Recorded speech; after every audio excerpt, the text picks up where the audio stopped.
শেখ শাহজাহান ঘটনার পর পেরিয়ে গেছে 20 দিনেরও বেশি সময়, কিন্তু এখনো পর্যন্ত বেপাত্তা। এবার সেই শেখ শাহজাহানকেই ইডির নোটিশ। ইডি ফের একবার নোটিশ नहीं नहीं পাঠালো सही बात है। अच्छा সন্দেশখালীর अच्छा বেতাজ বাদশাহ শেখ শাহজাহান তার আকুঞ্জি পাড়ার যে বাড়ি রয়েছে সেখানেই এই নোটিশ পাঠানো হয়েছে এবং এখনো পর্যন্ত তদন্তকারী অফিসাররা তারা শেখ শাহজাহানের নাগাল পাননি।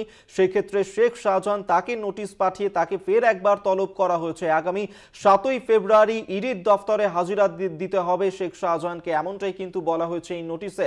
সিজিও কমপ্লেক্সে গিয়ে হাজিরার নির্দেশ দেয়া হয়েছে শেখ শাহজাহানকে।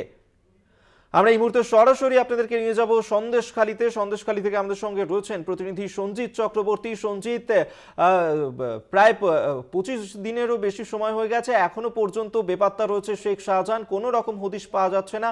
এরই মধ্যে ফের একবার ইডির তরফ থেকে নোটিশ দেয়া হলো শেখ শাহজাহানকে। কি বলা হয়েছে এই নোটিশে? দেখো, তোমাকে একটু প্রথমে শুধরে দিই। 25 দিন না, প্রায় 31 দিন কিন্তু অধরা রয়েছে শেখ শাহজাহান। কিন্তু তার পরকে পরকে রহস্য রয়েছে। একদিকে যেমন তিনি যে ঘটনা গত মাসের যে 5ই জানুয়ারি যে ঘটনা ঘটেছিল, তারপরে তিনি অডিও বার্তা দিয়েছিলেন সন্দেশকারী মানুষের জন্য। অন্যদিকে কিন্তু 26শে প্রজাতন্ত্র দিবসে ফেসবুক হোয়াটসঅ্যাপে তার ডিপি চেঞ্জ করে তিনি শুভেচ্ছা জানিয়েছিলেন। পাশাপাশি ফের একবার ইডি নোটিশ জারি করেছে, অর্থাৎ ইডি নোটিশ দিয়েছে। এর আগে 24শে জানুয়ারি যখন ইডি আধিকারিকরা তার বাড়িতে তল্লাশি করতে আসে, সেই সময় তল্লাশি করার পরে তার একটা বাড়িতে সমন জারি করা হয় এবং সিজার লিস্ট করা আছে।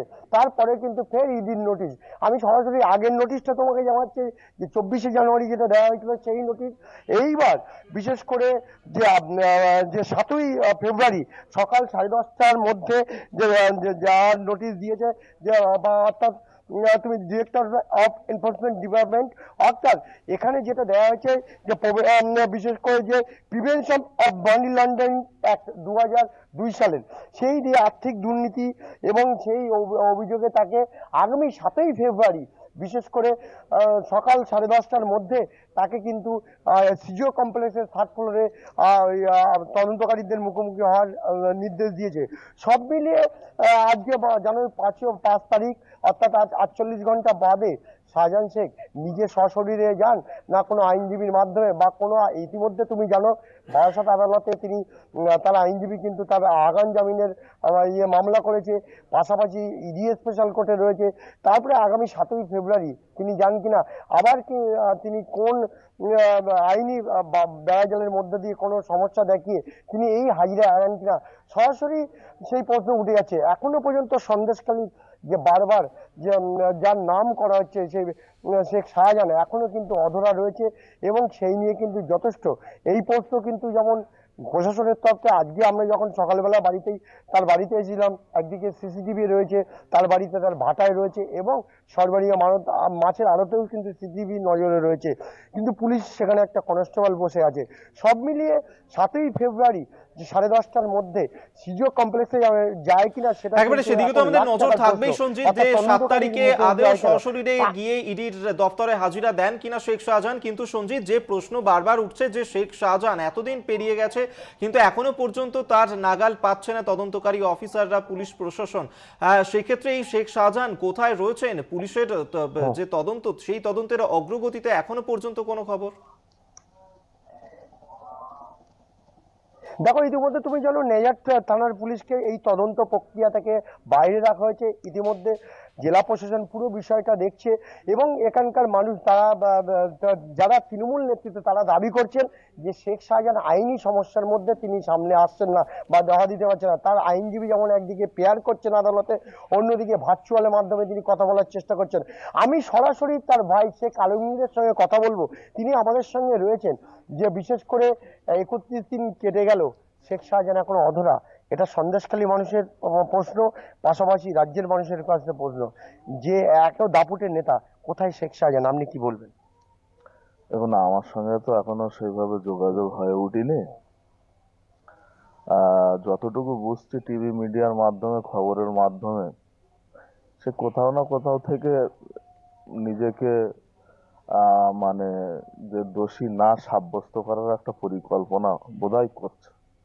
কারণ যেভাবে তিনি একের পর এক আইনজীবী মারফত আগাম জামিনের জন্য আর্জি করছেন, এবং তিনি আইনি সহায়তা করতে চাইছেন যে আমাকে নট টু অ্যারেস্ট করিয়ে আমি সমস্ত রকম ইডি বা যারা এসছিল তদন্তকারীরা তাদেরকে তারা কি জানতে চাইছে, তারা এসছিল একটা অঘটন ঘটে গেছে, তারপরে পরবর্তীতে তার হয়তো মনে হয়েছে যে আমাকে আইনের সাহায্য করা উচিত বা ইডি আধিকারিক যারা এসেছিলেন তাদেরকে সাহায্য করা উচিত। সেই হিসেবে সে একটা আগাম জামিনের আর্জি করে কোর্টকে জানাতে চাইছে বারবার যে আমি আইনকে সমস্ত রকম সাহায্য সহানুভূতি করব। সেই জায়গা থেকে সম্পূর্ণ আইনের উপরে। এখন আমার সঙ্গে তো যোগাযোগ নেই, এখনো পর্যন্ত দেখাও হয়নি। আপনারা আসছেন দেখছেন আমি বাড়িতেই আছি। সবকিছু একটা পরিস্থিতির উপরে চলছে স্বাভাবিকভাবে। আমরা খুবই মর্মাহত বিষয়টা নিয়ে। যে ঘটনা মানে প্রথমে যেদিনকে ইডি আসে 5 তারিখে যে ঘটনা ঘটেছে সেটা একদম কাম্য ছিল না। সাধারণ মানুষ, এই এলাকার মানুষ, তারা কম বোঝে। তারা এই ঘটনাটা যদি ভাবতো যে এটা ঘটানোর পরে শেখ শাহজাহানের আরো সমস্যা হবে, অবশ্যই তারা ঘটাতো না। মানুষ তার একটা জনপ্রিয়তা আছে, ভালোবাসে, সেই ভালোবাসার সুবাদে হয়তো তারা একটা ঘটনা ঘটিয়েছে। তো এই জিনিসটাকে আমরাও প্রত্যাখ্যান করি, কারণ আইনকে আমাদের প্রত্যেকের সম্মান দেওয়া উচিত বলে মনে করি। ফের ইডি নোটিশ পাঠিয়েছে আগামী 7ই ফেব্রুয়ারি সিজো কমপ্লেক্সে দেখা করার জন্য সকাল 10:30টায়। কি বলবেন? ইডি নোটিশ করেছে, অবশ্যই আমি বাড়িতে আছি, দেখলাম আমাদের কিছু পুলিশ প্রশাসন এসে তারা এটা লাগিয়ে গিয়েছে। তো এখন তার ব্যাপার, সে যাবে কি যাবে না সেটা, কিংবা আইনজীবীর পরামর্শ নিয়ে কোন পদক্ষেপ নেবেন সেটা তার ব্যক্তিগত ব্যাপার একেবারে। কারণ এই বিষয় নিয়ে আমার সঙ্গে তার কোনো কথা হয়নি বা সাক্ষাৎ হয়নি, হলে হয়তো আপনাদেরকে আমি বলতে পারতাম। একেবারেই বোঝা যাচ্ছে যে সঞ্জিত এই মুহূর্তে তার পরিবারের সঙ্গেও কোনো রকম ভাবে কোনো যোগাযোগ নেই শেখ শাহজাহানের, এমনটাই তারা বলছেন। এবং সেই ক্ষেত্রে ইডি এই মুহূর্তে নোটিশ পাঠিয়েছে শেখ শাহজাহানকে। আগামী 7ই ফেব্রুয়ারি তাকে তলব করা হয়েছে। সেই ক্ষেত্রে ইডির দপ্তরে যান কিনা শেখ শাহজাহান, অবশ্যই সেদিকে নজর থাকবে। আপাতত ধন্যবাদ সঞ্জিত তোমায়।